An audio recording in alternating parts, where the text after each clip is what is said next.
The capital goals of the campaign are to bring improvements to campus buildings and grounds, including the Bierman Athletic Center, Potter Arena, the Halter Shooting Sports Education Center, but it could be the Carr Arms Sporting Education Center, and the new Cyril Center's auditorium and dining hall, currently undergoing expansion and renovation. The college's construction plans also include a magnificent 27,000 square foot chapel built on the main campus.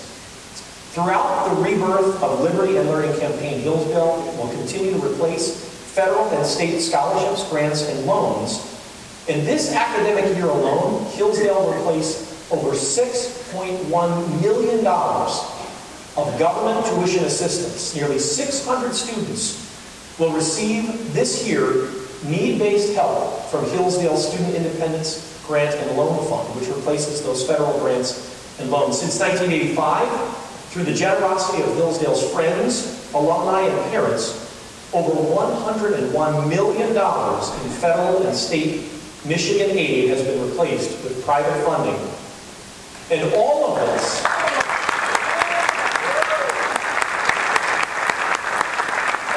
with one purpose in mind: independence.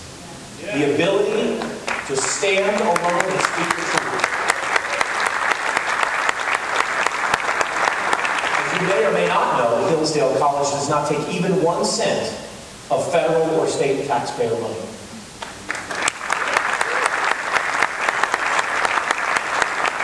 Now, in 2008, Hillsdale established the Kirby Center for Constitutional Studies and Citizenship, which I just mentioned.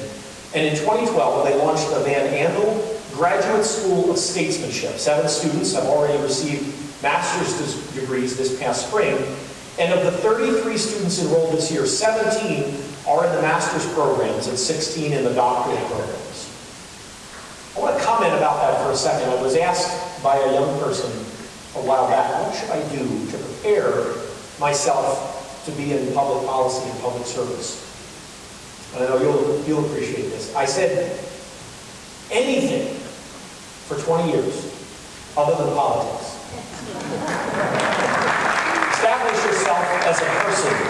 Do something of worth for your community. Then you will be able to bring value in public service because you will know what it's like to live under the rules that you plan to make. The college also offers citizens nationwide a series of free online courses on the Constitution, Western Heritage, American Heritage, and Economics. 2 new courses currently being offered, one released just today, the Presidency and the Constitution. How many of you have already signed up for that? How many of you have taken any of Hillsdale's free online education courses? There is a lot of opportunity I see in this room because those courses are fabulous. It's 10 sessions. You take them when you're ready, on your time. There's a course curriculum. You're doing college-level work on very important subjects like the Presidency and the Constitution and the great books 102, Renaissance to Modern. Since the fall of 2011, registration for the online courses have reached more than 890,000 people. Yes, almost 1 million. And after tonight, we'll add 100, right? Go to online.hillsdale.edu for more information. How many of you get Imprimis? Great. Imprimis, the college's National Speech Digest, was first mailed to 1,000 alumni and friends in 1972, and it has reprinted speeches delivered at the campus and at national seminars. Right now, over 2.8 million readers get Imprimis every month, including 97,695 people right here in the great Commonwealth of Pennsylvania. Those of you who listen to my show know that it is the September of sharing, right? So why not share Imprimis with your friends today?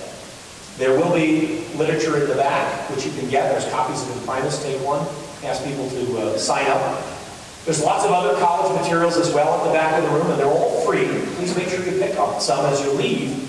And Dr. Arnn's recent book, The Founder's Key, and I did not know we were going to do this tonight, or I might have mentioned it on the air, but a free copy of the connection between the Declaration of Independence and the U.S. Constitution is available for you at the registration table after the program. So thank you, Hillsdale College. Make sure you get Dr. Arnn's book, The Founder's Key. As he mentioned on the show this morning, he has another book coming out on Winston Churchill next year, and I'm very anxious to read it. I understand he spent some of this afternoon doing some editing. There will be a President's Club certificate presented this evening, and I'm going to call out the name of the recipient of that. Would you please, after the program, join Dr. Arnn right here on the podium while everyone heads for coffee and dessert in the other room. David Rhodes is this year's recipient of the President's Club certificate.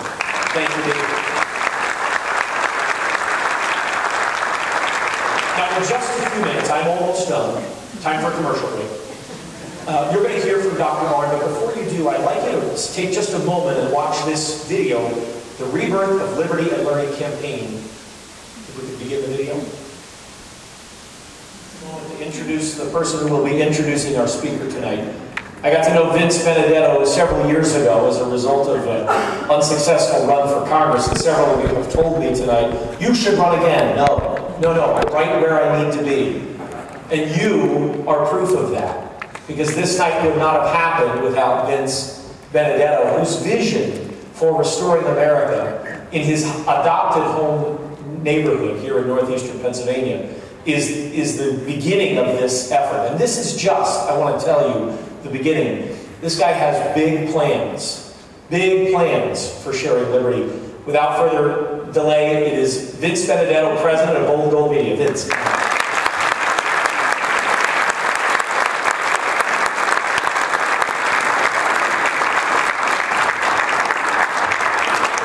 Well, thank you, David. You know, looking around the room tonight, I think this is the place to be in Northeast Pennsylvania, don't you think? Yeah. If you ever find yourself in the situation of having to make any remarks at an event that Dr. Arnn is speaking at, make sure you go first, because you do not want to follow Dr. Arnn, and or debate him,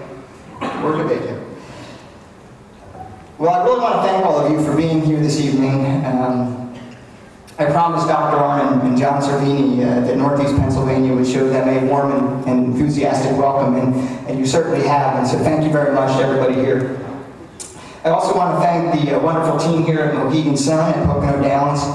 Mike Bean and his crew here always do such an amazing job and have really helped make this event special. So thank you so much to Mohegan Sun.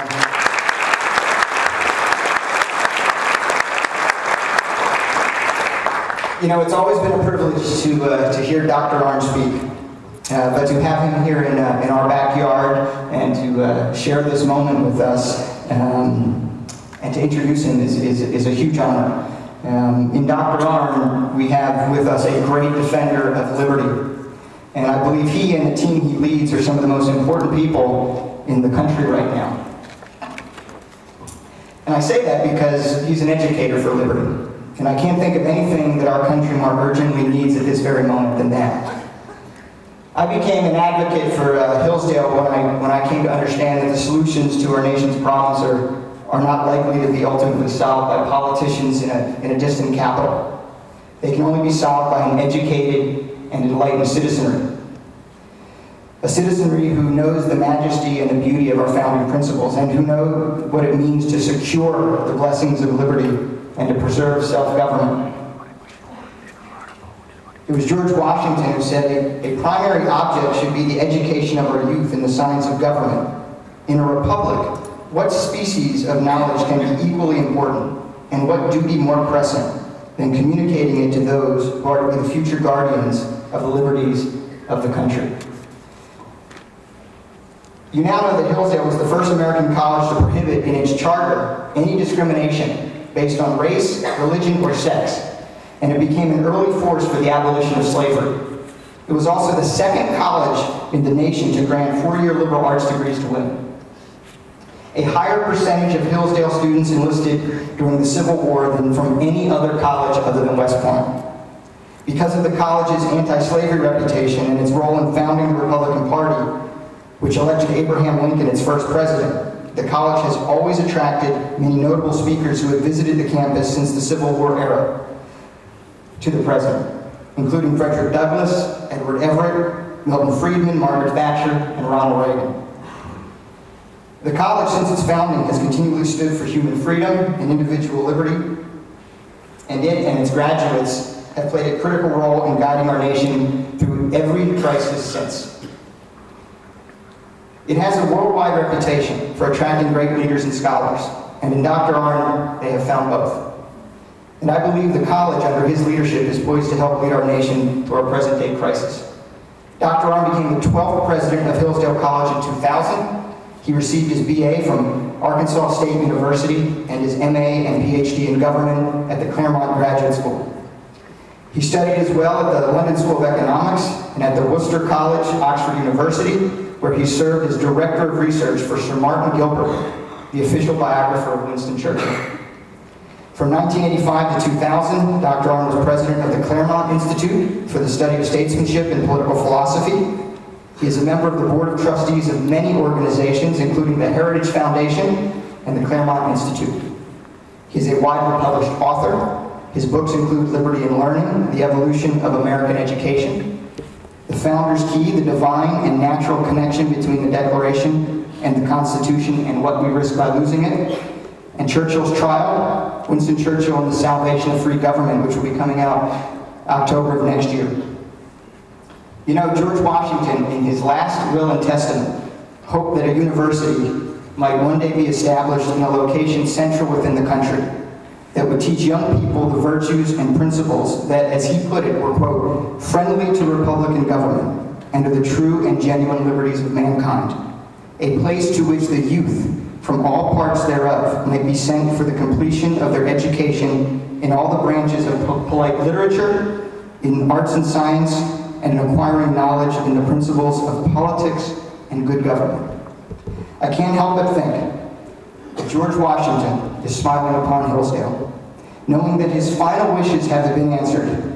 One of the people who works tirelessly to ensure George Washington's hope for our country are realized and maintained is here with us tonight. Dr. Arnn is known for saying, "You cannot love what you do not know, and you will not fight for what you do not love." Here to help us better understand that which we love, the Constitution and the salvation of free government, please join me in welcoming my friend, Hillsdale College President, Dr. Larry Arnn.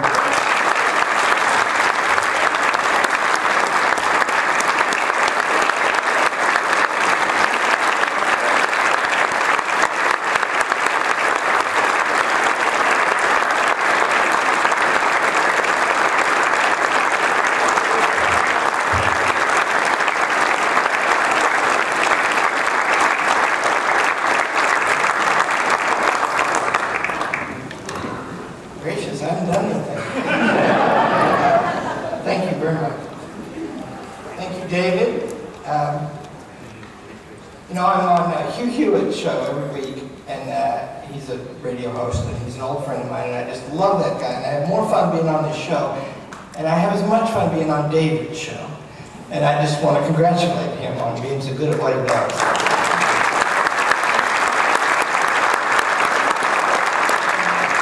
You made the point that we don't take any money from the government, and it's true, we don't. Not even, and last week, it's a lot of money. And last week I had the weirdest experience. A friend of mine, a Hillsdale guy, is the Republican nominee for the state Senate, the state House of Representatives in Michigan. And he's a really good guy, and he's a friend, and he said like 400 kids come to our college. And he said, you gotta come over and talk to this fundraiser, and I did. I went over to Coldwater, not far away. And I gave a talk, and this lady comes up to me afterwards. And she said that she had worked a long career in higher education in Washington. And I think that must mean she worked in the Department of Education, and she probably didn't mention it because I had something to say about that agency. And all you have to know about that agency is it's many, many thousands of extremely powerful bureaucrats, and none of them is a teacher. And you know, I've talked to them sometimes, back in the Bush years when I thought they'd be friendly mistakenly. And I said once to a group of them, I said, you know, if somebody said that in a staff meeting at Hillsdale College, everybody would laugh.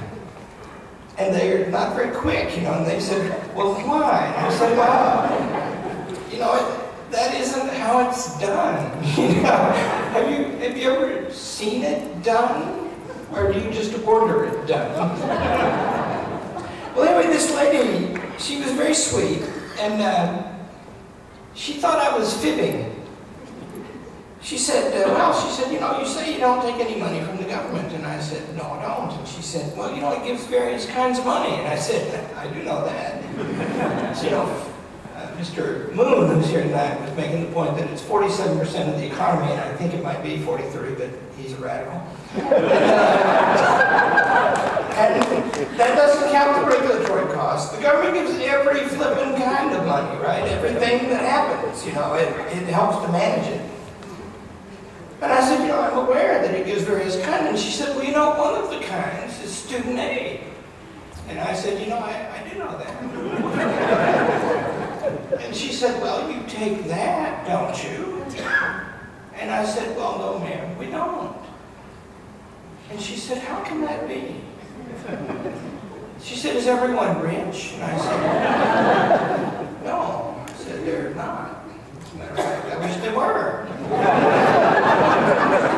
You know, if you want, you know, good character, high intellectual ability, and rich, pick two.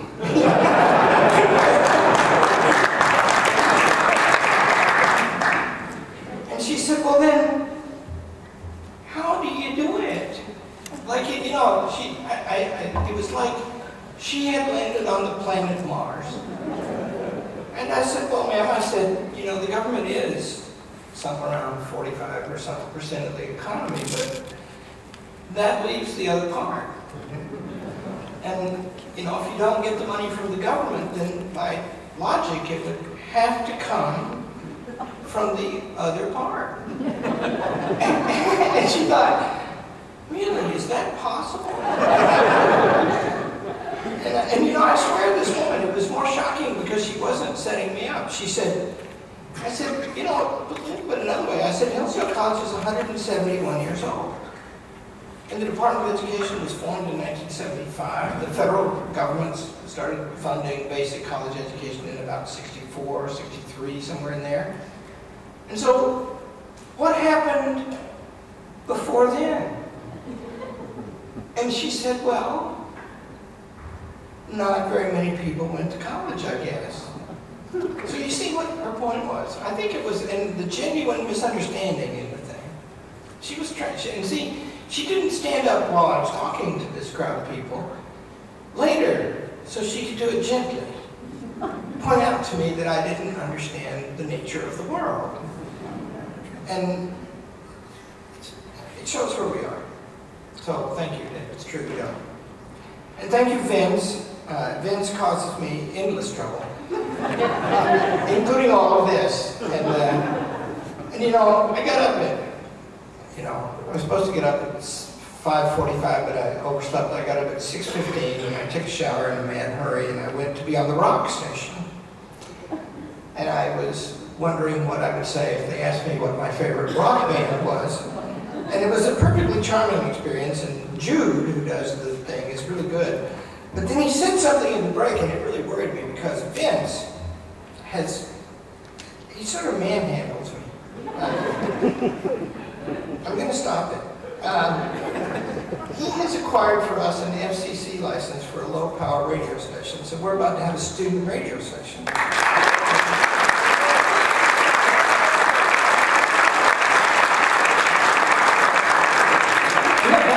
Thank you, but you know, I'm in the college business, and I know a lot about young people, right? And so what does Jude say during the break except, wow, I was on one of those. It's free when you're a student DJ and you can do anything you want.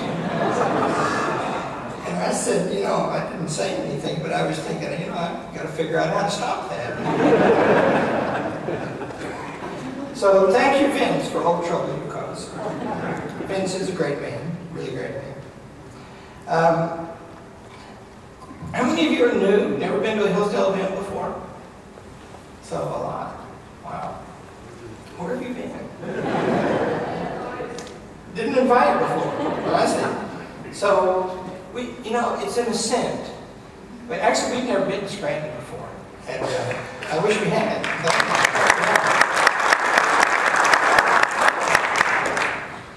So I have one more piece of preliminary business. Mr. Sherd, is that how you say your name? Big, handsome kid, very tall. Can you remember this email address? So stand up so everybody can look at you. He's big and pretty, isn't he? And so he wants to be on our basketball team. And I emailed the coach a photograph of him, and he's emailed back. And I had him hold up his hand because if they got really big feet, this boy wears a 13.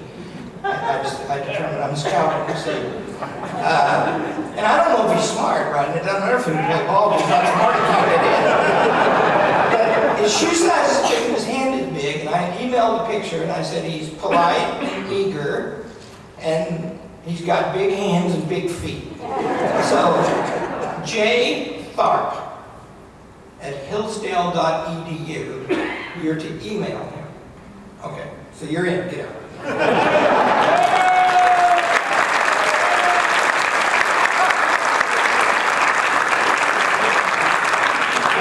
college is very hard to get into, and I don't guess that boy can probably get in, but his sister looks the part, and we might let him in for that. Okay, so I'll tell you what it is, and then I'll tell you why it's important. Those are my two subjects. I'll go through them as fast as I can, pretty fast. So the college is 170-year-old, 171-year-old liberal arts college. We think the liberal arts means well-rounded, like for fat people, or horizontal, right? But it doesn't. It means up, up. And it's the easiest thing in the world to illustrate what that means, because the founding document of the United States starts up, really high, right? You know what the Declaration of Independence did? It was a written act of treason signed by the people committing it. And the people already had a warrant out for their arrest. And they can't really appeal for the justice of their cause to the law that prevailed at the time, because they were busy throwing that law off. And so they appealed to something else. The laws of nature and of nature's God.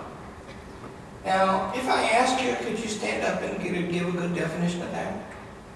If I asked you where to find them, would you know where to go? And that's kind of an academic question, and so probably you doubt that you could. But in another sense, you do know what they are.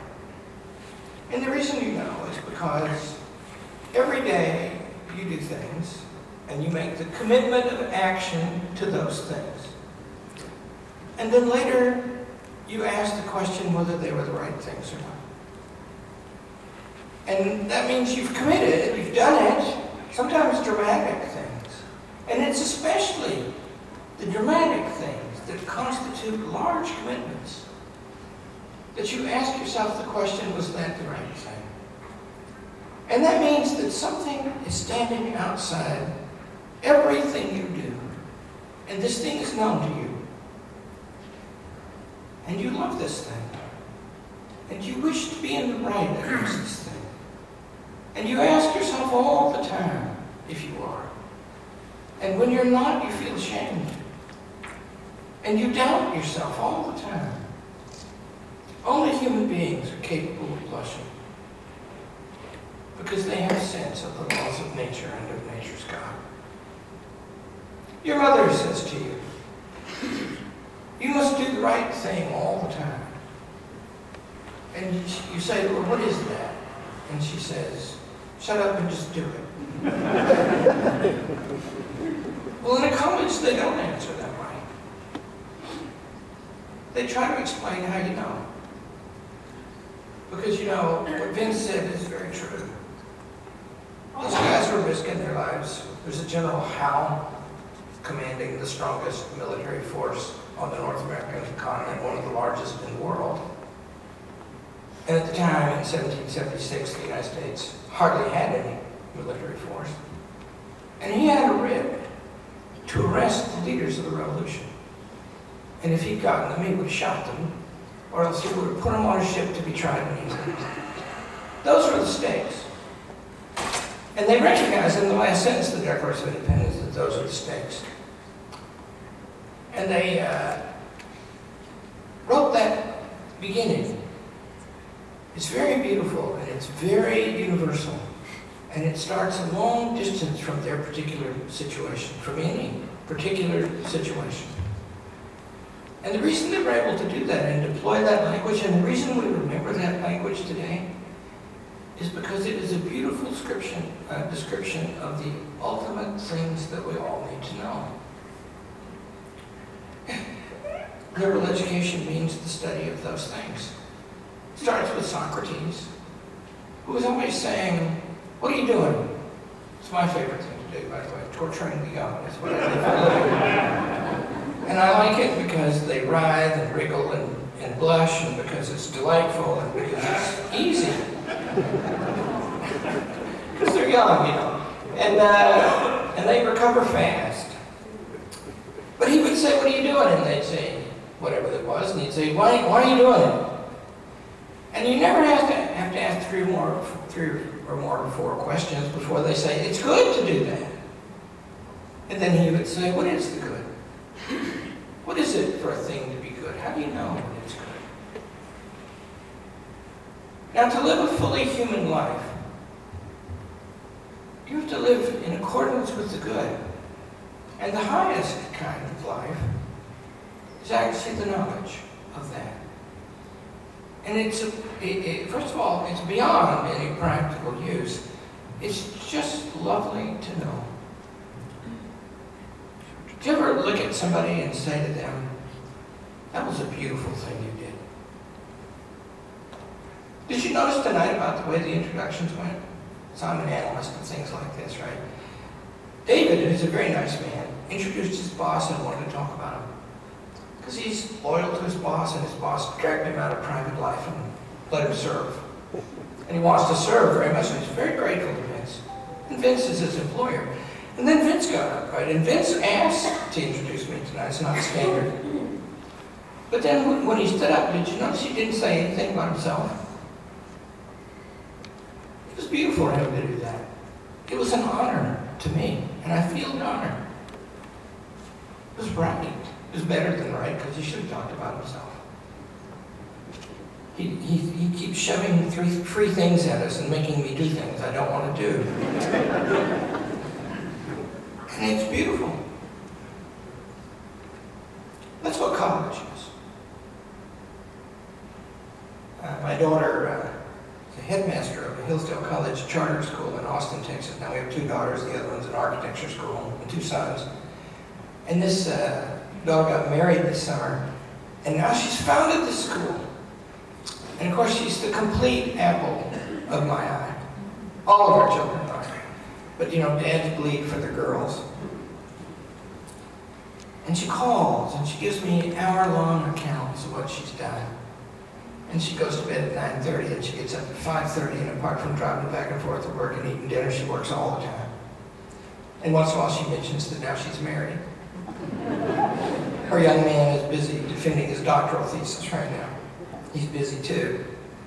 And when she tells me these stories, I can't help but think of her as a little girl. She's picked the uniforms for the school. Everybody wears uniforms in our charter schools. There are 8 of them now. Probably 6 more next year. Eventually 50, maybe more.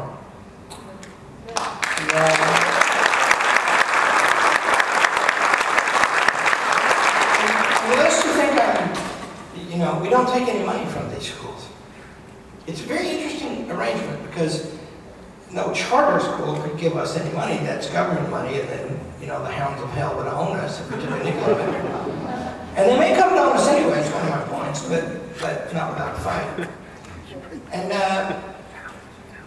we give them advice. And the advice costs them money to follow. And if they don't follow the advice, and we go down and look, and we spend our own money to do all that, it costs us money, cost them money, cost us money, we're not giving each other the money. And do you see what that means? That means we all love the same thing. And by the way, that means that we are radically fellow citizens together. And that's a very different kind of governance than the kind exercised by the United States Department of Education.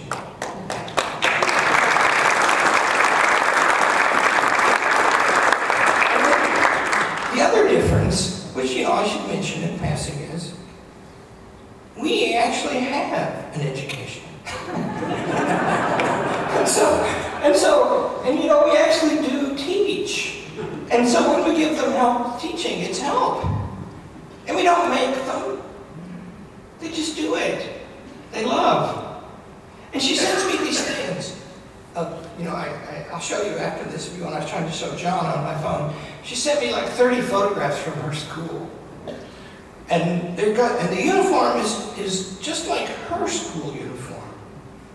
When my little girl was posing in front of the mirror, unembarrassed in my bedroom, because we had the full-length mirror in our bedroom, and she was twisting back and forth like this, and she had that smile on her face, and she's about to go to kindergarten, and she turned around and I saw her, and she saw me, and she was completely unembarrassed, and she said, "Dad, I'm a schoolgirl." And I'll tell you what else, and she got married this summer, and you think all of life is not visible when that happens? And then I'll tell you what else I think about when she calls. She was a pushy little thing, and it's why she's a good headmaster. She's a PhD, She was a college professor, but this is fun. She's doing this. She would kick, when I would tell her she couldn't do something, and she would kick her feet and sit in her bed, lie in her bed, and cry with her feet kicking, like that, And I would come in and I'd say, "Cut that out," and she'd say, "Why can't you just let me be happy?" And I said, "Dear one, you are too young to be happy." I said, "First you have to learn to be good." Good, you see. Do you know what she wrote her doctoral thesis about? The good in Aristotle. She knows what I know about that. Now I teach Aristotle. College is for that. It actually isn't for learning to do anything except to be a good human being, a free one.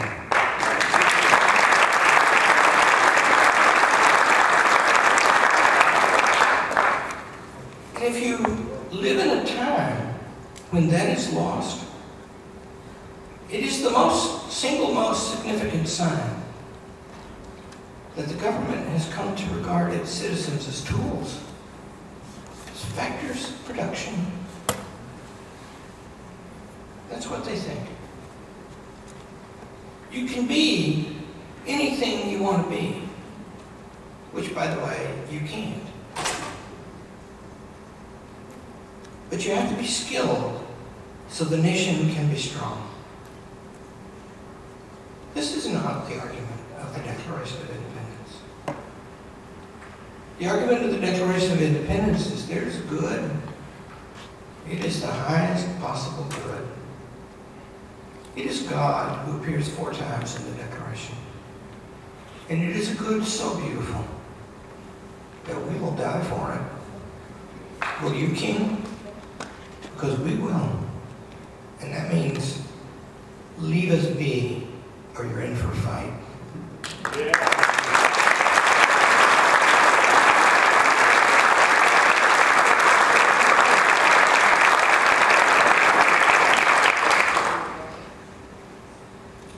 The college has become important in recent years, and I'll explain right at the end why that is.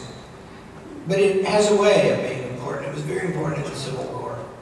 It's probably true, by the way, I'll correct this, that Yale, which was older and larger than we at the time, had more young men in the Union Army than we, but we can't find any other. And in percentage terms, we had the most. And we won medals of honor at Gettysburg, and we helped to write the platform. 2 faculty members of ours who were later the governor and lieutenant governor of Michigan helped to write the platform that Abraham Lincoln was elected president on. So we did all that, and it was important that we did all that. It made a difference. There were several dozen. The number is 40 to 90, something like that. It's kind of hard to find exactly the number, but at least 40. In the peach orchard at Gettysburg. And that field, it's about as big as an outfield in a baseball park. Changed hands 6 times. And the last charges were across bodies. And you know, you take 40 to 90 people away from that, maybe that battle would have gone different. Nearly did.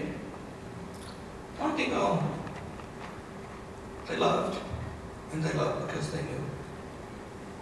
And the college was founded to do that. And so that means in a crisis, it's likely to be important, and it is important now. I'll tell you just what the crisis is, and then I'll be done.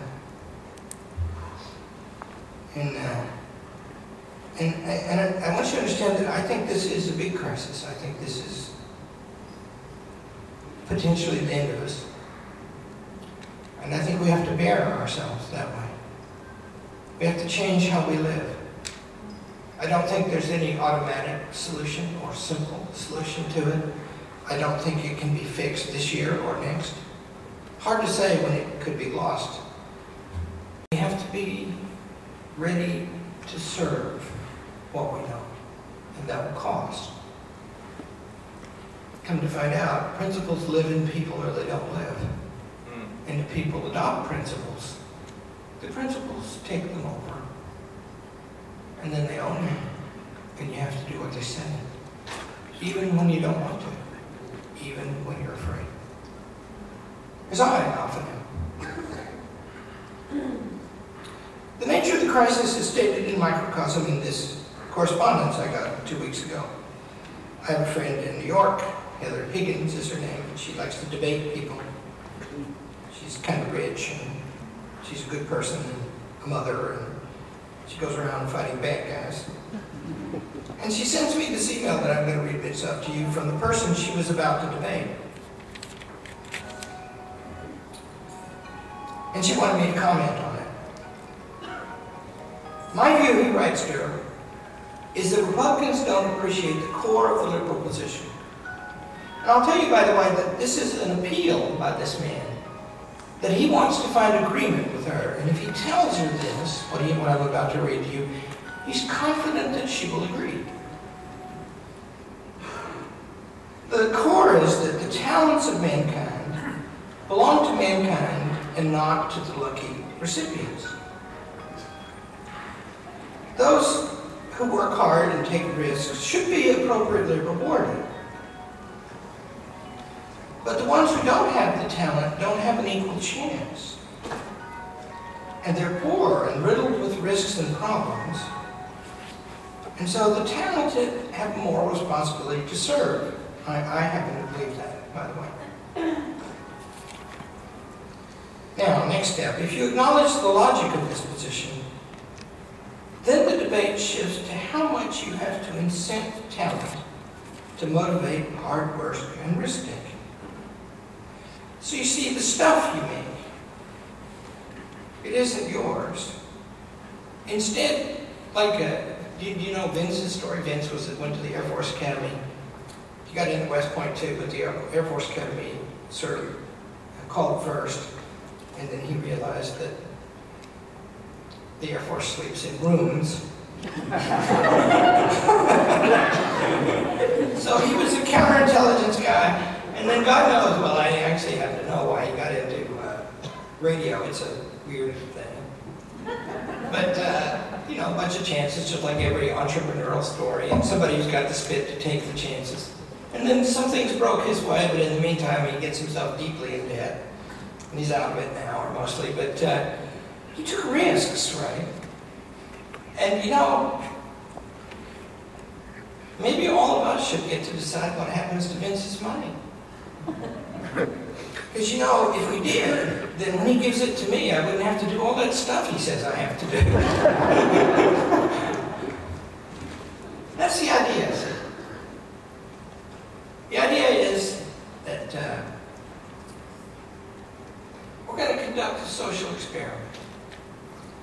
And we're going to take a bit away from everybody, and take a bit away, and take a bit away, until they stop working. And then we're going to add a bit back. And then we're going to have the society just right. And do you see that we're subjects of an experiment then? And what about the people who take a bit away? Don't they want stuff too? This is a view of human nature. And there are two alternatives worth mentioning. One is in the Declaration of Independence. The Declaration of Independence is, do you know what human equality means? It's actually pretty simple. Lincoln wrote about this, and he's poetic, so he always writes beautifully. He says they can't really have meant that we're all the same in height or weight or intelligence or skin color, because you know, we're not. They must have meant that they're equal in being human. How does that bear on the world? Stephen Douglas in the Douglas debate says to Lincoln, he says, I don't understand you, Lincoln. You say I can take my hog and my buckboard into Nebraska, and the federal government has to protect my property. Then why can't I take my slave? It's property. And Lincoln says, good point, Douglas. That is, if there's no difference between the hog and the buckboard on the one hand and the slave on the other. But in fact, you know the difference, don't you? Because down in the South where they have slavery, they haven't passed any laws making it illegal to teach a pig to read.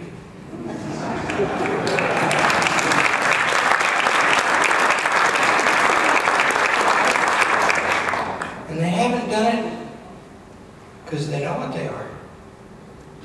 And come to find out, what are we? Except necessitous creatures. We got to make a living. It's hard. We got to work all the time. And Lincoln says about that, as a condemnation of human slavery, he says, God made every man with one head and two hands and one mouth. And the plain implication is that the head is to guide the hands in the feeding of the mouth. So the alternative to our liberal friends' understanding is property rights. Grounded in our humanity and our nature as necessitous beings who have to make a living. A second alternative is the classical view. The good of each thing is apparent in the thing. This is, water. This is a water bottle, right? And there are many, and they look all different, but you always recognize when you see one. Some are taller, some are rounder, they're all different. Some are metal. But what is it? You always know it's a water bottle, right? Is it a good one? It's actually true that you couldn't recognize it for a water bottle if it wasn't a good one. And so, take the water bottle, turn it upside down, cut the bottom off of it, take the top off, and you'll say to somebody will say, look at that, they've turned that into a funnel. Because it won't work for a water bottle anymore. And the classical idea is, you're like the water bottle. You're supposed to be a good one. And to have the being of the human being. In Shakespeare, Mark Antony says of Julius Caesar, he was sanguine. And the elements were so mixed up in him that all the world could look at him and say, there was a man. Fully a man. Completely a man. Greatly a man. He had all the parts. I studied Winston Churchill and Abraham Lincoln and George Washington. And most of the people they met in their lives counted it a privilege to have encountered them. With the exception of George III and Adolf Hitler.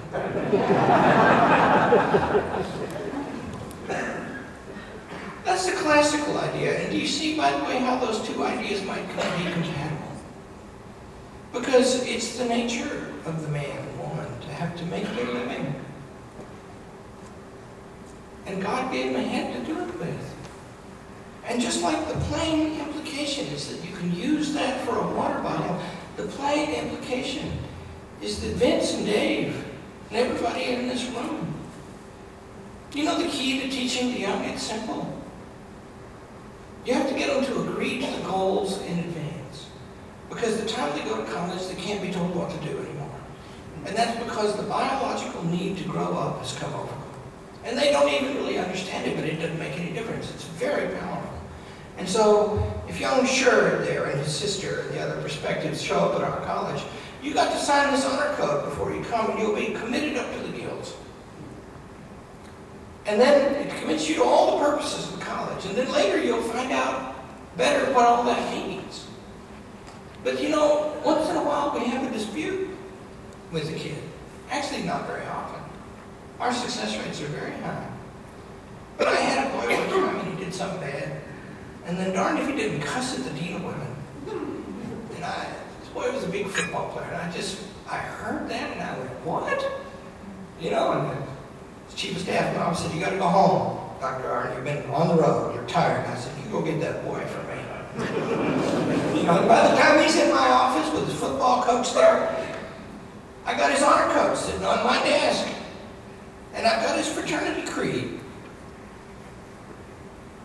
And I said, he sits down, you know, and now he knows it's bad news, right? He was feeling full of himself earlier that day. And I said, I think this might be your signature. And he looks over and he says, yes, sir. I said, so you signed this? He said, I did. I said, you read this to me. So he reads it out, you know.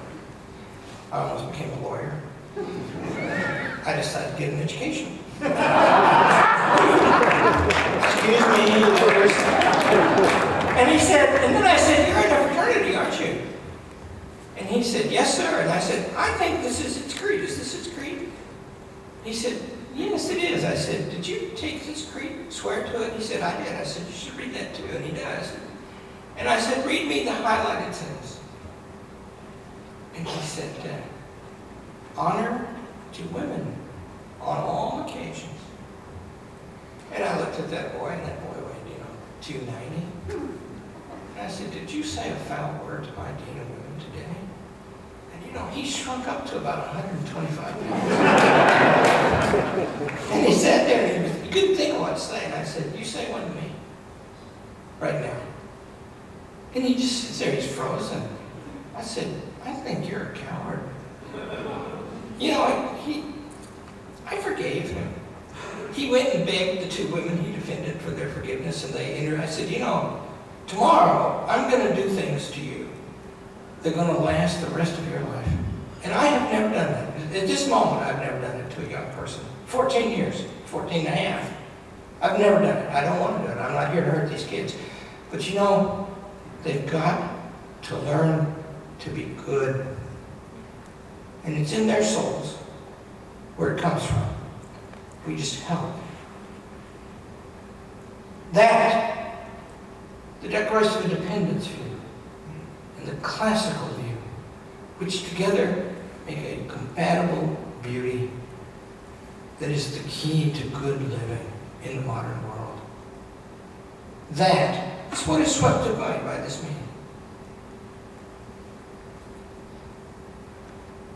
And that means that these things that are happening,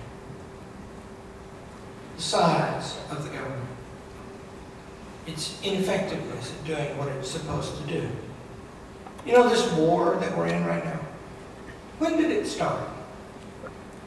Did it start in 2001 with the 9/11? Did it start in 1990 with the invasion of Kuwait?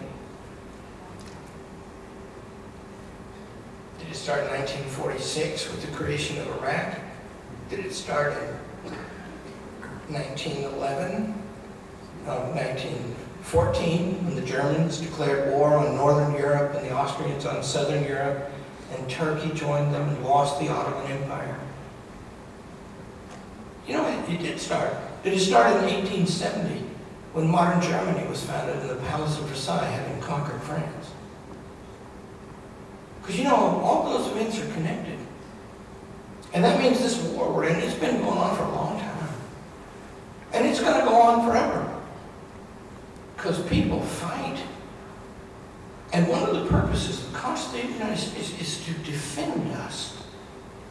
And forever and ever and ever, the defense, you know, in Article 1, Section 8 of the Constitution, there are 17 paragraphs, and 9 of them are about national defense. And forever and ever and ever in American history, 2/3 to 3/4 of the federal government was defense. And now it's 18%. And we strain. We're shooting Tomahawk missiles. And last year in the defense budget, at the assistance of the president, that program was canceled. So they're having to fire it up again. So, come to find out, it's not these intrusions everywhere and the expense of it. It's everything.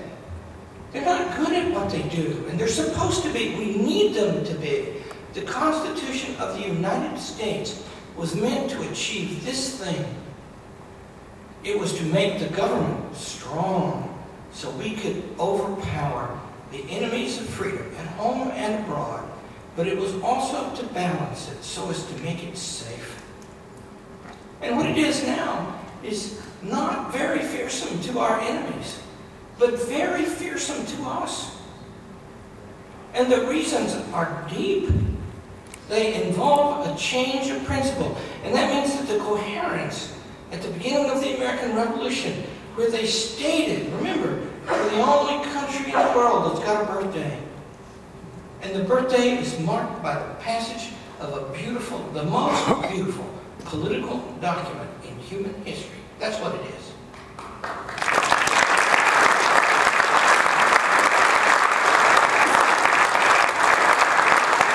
And the Constitution of the United States is the natural outgrowth of the Declaration of Independence. Indeed, the key features of the Declaration of Independence, of the Constitution, are stated in the middle of the Declaration when they list the bad stuff the King did.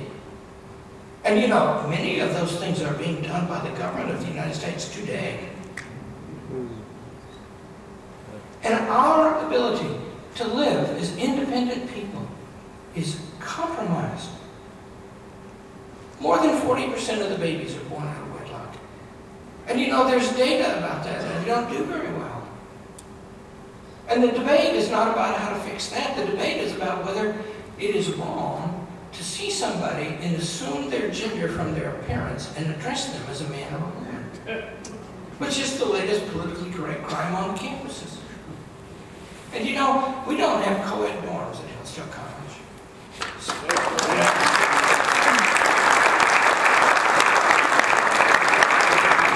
I'll tell you, the girls are good looking at Hillsdale College.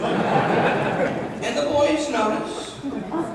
The girls seem to have an interest in the boys too, although I can't explain that. Children are not to be, young people are not to be objects of sexual attention in their living arrangements when they're trying to learn together.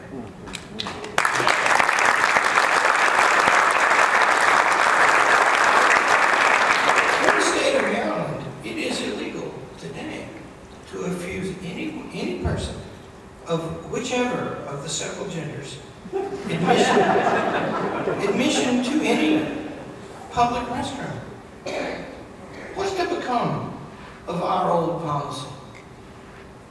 In 1979, when it was, about a year after we heard from the Department of Education that because we have the GI Bill and the student aid, we have to do everything they say for the rest of our lives. It's not just you have to agree to comply. You have to agree to comply with whatever they do in the future, too. And then you have to hire somebody really expensive to keep up because no layman can read it. Our attorney told me, I'm not going to send you that stuff. You won't be able to read it. And I was thinking to him, you know, he's a lawyer. I'm pretty smart. You know, I could probably read it. He said, no, I can't read it. We keep a specialist. That's all she knows. And in the course of that fight, which we eventually lost in the Supreme Court, and that's why we don't have any indirect money, the students can't get any money from the government either, and that means our military kids, and that's very constitutional, that money, we have to give them private money. And we send pound for pound, we probably send today, I know in our region we do, more young people into the military than anybody. And the military give them 15 grand a year, and we give it to them instead.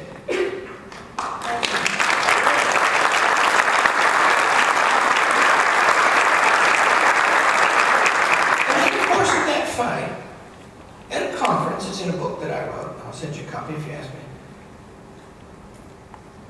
A Department of Education official said, any college that doesn't comply with this, we're going to destroy the college. So in other words, an agent of the Constitution of the United States said of an old and hallowed thing, I'll kill it. What an arrogance. He doesn't even know what it is. A lady out there tonight, she said to me, my Christian faith, I said, you know, there's reason to fear these days, dear. And she said, my Christian faith teaches me that I should not fear death. I said, well, we're all supposed to pass that test. But I have hostages. Because I'm responsible for something old and I feel the weight of it all the time. And I think to myself, you know, am I the one who's going to lose control of this? So here's where we are.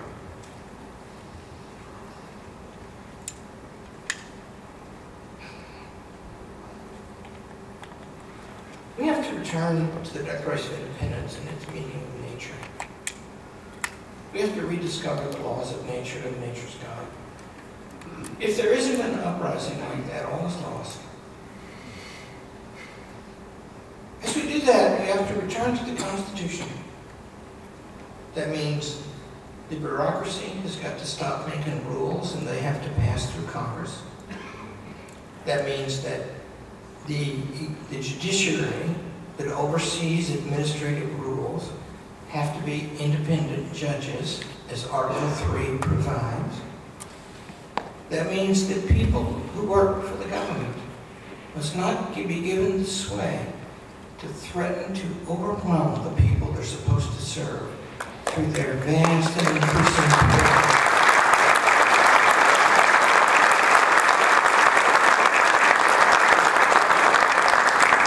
political influence.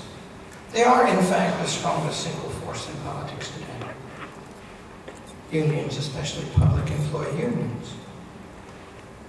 The entitlement state has got to be reformed so that it breeds independence.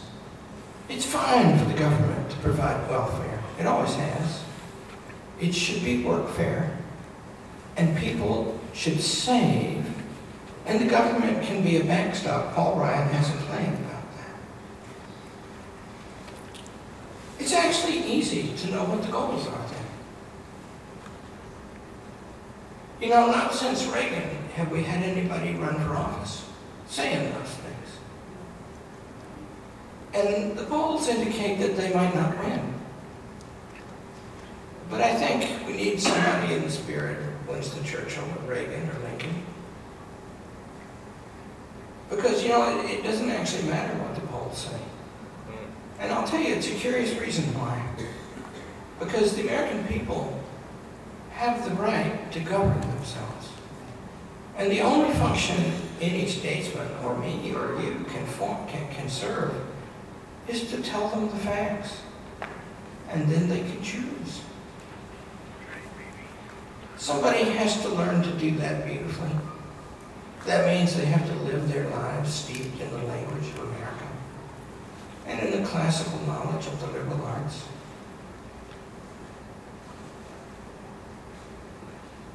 There's a reason to be hopeful, and there's a reason to be firm. The reason to be hopeful is the Declaration of Independence is in fact very beautiful. It calls to the heart. It summons the intellect. It is true and good.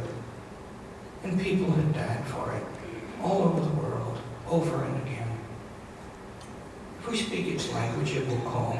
The language of bureaucracy is not only not beautiful, it actually cannot be understood. That's why to be hopeful. The reason to be firm is that we have a means to fight. I find myself in this position, representing the college. A long time ago, starting 60 years ago, it didn't take the money from the government. And it was a series of narrow decisions and nobody knew how much it would cost. And you know, I said the college has a way of being important in a crisis. And that means we have some measure, not complete, of independence from these regulations. And we have some moral standing because we don't take their money. And then we have two more things. We have knowledge. You learn in college, I adjure all you young people to absorb this point. Knowledge is not a position. It's an activity. It's a way of living. Learn a language and don't use it, you'll forget it. But if you live your life in the right way, you know all these people who take these online courses, and they love them, and they always come up to me and they want to talk about them, and they want to ask me questions, just like students do. They're living the life of knowledge. And if you keep that knowledge alive, and you live that life, it's formidable. Hard to argue with somebody who knows. And the second thing we have is the means to communicate. Everybody's here tonight. Thank you for coming. And so, I'll promise you something. And stand by it, God giving me strength. We're not going to let them run our college privately. There will be a fight about it. And we're going to win the fight. Thank you.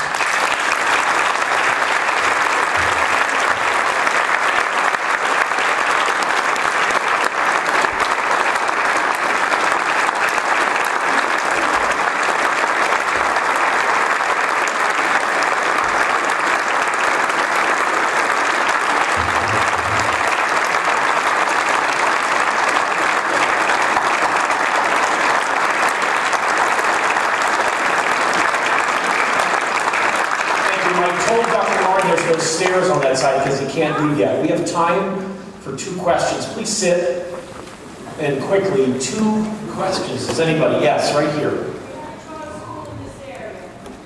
Good. She has a charter school in this area. Is it any good? Oh, can you have one? I see. Yeah, well, it depends on the Pennsylvania charter law, and we're looking at that. Because, do you understand what a charter school is? In America, the federal government, so in America, the people are sovereign. And in American constitutional history, they have delegated their sovereignty to 2 places, to states and to the federal government. And local governments, which by the way, as recently as 1930, was most government in quantity in America, they operate by contract with the state governments. And that means local school districts have some kind of contract that they operate under. You know, if they obey it and block hole. But, so the charter school movement is a movement to get a contract on different terms to give schools more independence. And in many states, the contract is good enough that we can make it work.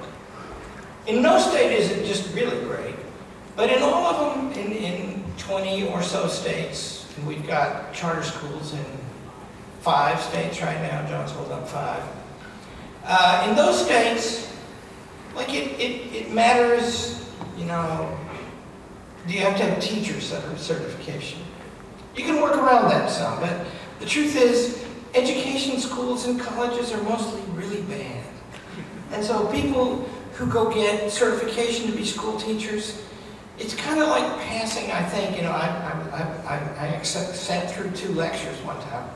It sort of reminded me of driving to school. And you know, it's all process and, you know, and the truth is, how are you going to teach literature if you don't know any?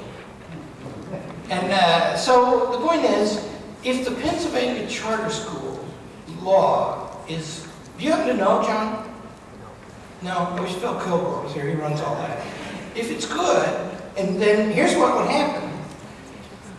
You have to get organized and form a group, and then we will tell you how to apply for a charter and help you do it. At some point, well, I'm not going to call them bureaucrats because we may be before them soon, but the authorities who govern these things, they may ask a really hostile question, and what are you paying Hillsdale College for this? And then you'll be able to give them a reply, nothing at all. And they'll go, how's that work? But then Then what happens is there are accreditation points. There are 10. Uniforms, Latin, phonics, grammar, math, by a hard way to go about it that accumulates knowledge and real understanding. It's called, we use Saxon or Singapore. And there's, a bunch of points. And then school court culture, you got to have an honor code, you got to have a mission statement. And the point is, on one-page paper, we lay out, I'll send it to you if you ask me for it, how to run a school. And then we train your teachers and help you pick your headmaster. And then we talk to most of the schools every week. And we come, in the case of the Austin, Texas school, where my daughter is the headmaster, Phil Kilgore talks to her every week, and I talk to her every week. And it's a hoot. And there's only one thing you have to get right. Everything. and it starts with this thing that we forget. These critters that you're educating are actually human. And the learning is inside them. And the work is inside them. Have I warned you tonight how hard our college is? You prospective students. Because don't come unless you're going to work your tail off, because we'll give you D's in a heartbeat.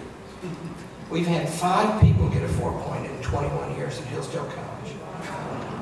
And we've got, in the last 4 years, we've got 3 Supreme Court clerks. And that means they were top of their class in the top 5 law schools. And none of them got a 4.0. So it's hard. You know why I want you to know that now? Because then you'll come and do the work, and we will all be successful. Whereas if I try to do it for you, all I can do is bore you. And if you start with that, in other words, it's a human. Treat it like one. It wants to know the best things. It's prepared to work to get them. You see, that's the deal. If Pennsylvania has a law that lets us do this, we will start a charter school if you will help us in this place and charge you nothing for it.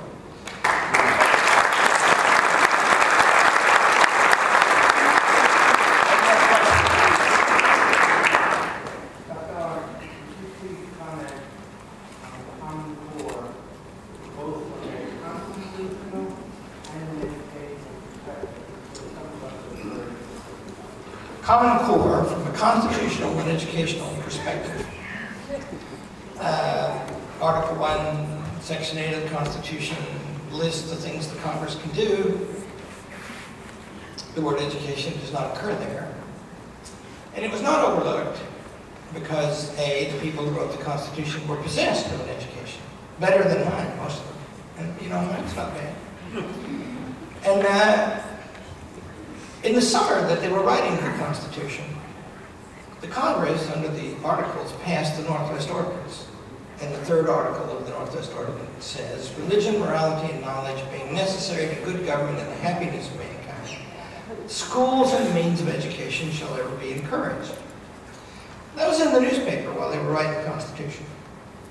And they all knew that, and they all thought that. And for some reason, they didn't give the federal government power to administer education. So constitutional, it is not. Educational, it is not. And here's what I know about it. I've got 3 guys at the college that are big experts on this, so I'll tell you what they say. And I know a bit about it.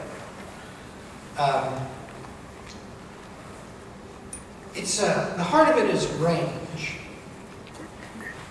and standardization. So what range means is every class covers the whole sweep of everything. There's a phrase in there, Plato to Amy Tan. And that means that it's at war with depth. You don't really read whole works of literature, but of course works of literature, if they're great, are whole. And you'd have to analyze them. Snippets of this and snippets of that. In some states, it's working this way now. They're standardized tests. Schools take February and March and focus on getting ready for them. I read a story about a teacher who's winning advancement because He's figured out a method to teach students to pass standardized tests without knowing the content. And that is, I happen to know myself, one of the tricks, because I was a good test taker in my day. And I'd make good scores on those things. But I can always tell what, you know, often you can tell what the answer is. Like if the word never is in there, it's almost always not true, you know. And so he teaches them that way, right? So in other words, they're turning them into test takers. But what that, and like I know in one state, Phil Kilgore told me the other day, they're breaking it down to class units, lesson plans they're called. And so they want the teacher, and this is how they teach teachers. By the way, teachers are often referred to in the literature of education as deliverers or delivery systems. You know how in Western, you know the Western movies, there's always the school marm, and she's a symbol of civilization. And the cowboys take off their hat when they're around her, and if they got some complicated question, they go ask her. It's usually a woman. And she's wisdom, see? And a teacher, because you know, there's no better thing on earth to be than a teacher, by the way. And graduate school, I was going to save the world. My friends and I started a think tank in Claremont, California, Claremont Institute. And you know, we made it go. We're just kids. We're like Vince, right? We were just kids. We could do anything. And we were stupid, but we were really energetic, right? And I'm still saving the world. I just figured out how to do it now. And the point is, a classroom is a magical place. You know, last Friday, for 2.5 hours, I have 23 students in my class. That's bigger than average in Hillsdale, which means I draw, you know. And I teach all the classes in the setting. And I'm teaching this seminar, and right over here is sitting this girl. And she's applying for the Robertson Scholarship. Ashley's bright, is her name. 2 others are just smart as she is. And the point is, that girl, you just can't say anything to that girl. She doesn't understand. You can just watch her track. Oh, God, she's got it. And then she says something. And always advances to it. And then the class goes 2.5 hours long. And the class goes 30 minutes too long and nobody sees. And the point is, it isn't scripted. We are human. We can talk. No other creature can do that. The word for reason and the word for speech is the same word in Greek. That word, Miss Sher, is logos.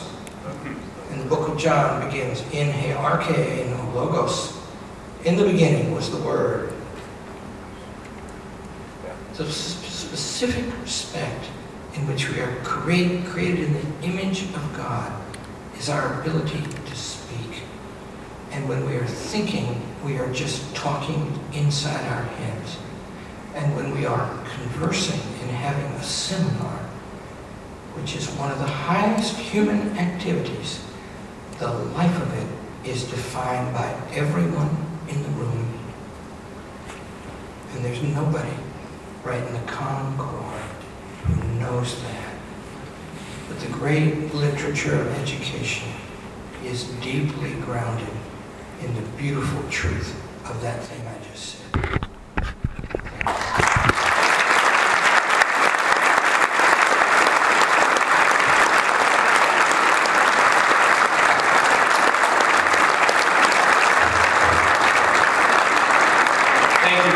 Dr. Arnn, I want to welcome all of you to join us in the other room for some dessert and some coffee and fellowship, some conversation, some logos.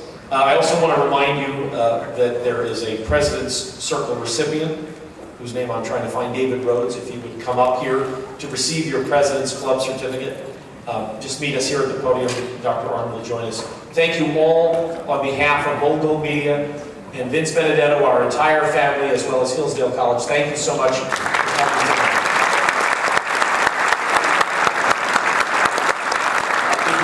Hold on, I missed something here. I apologize. If you want a copy of Dr. Arnn's remarks sent to you, I knew I'd get your attention with this. Please see a staff member at the registration table. The remarks will also be posted online tomorrow night, and the link to the website is in your program. Be sure to pick up the literature before you depart.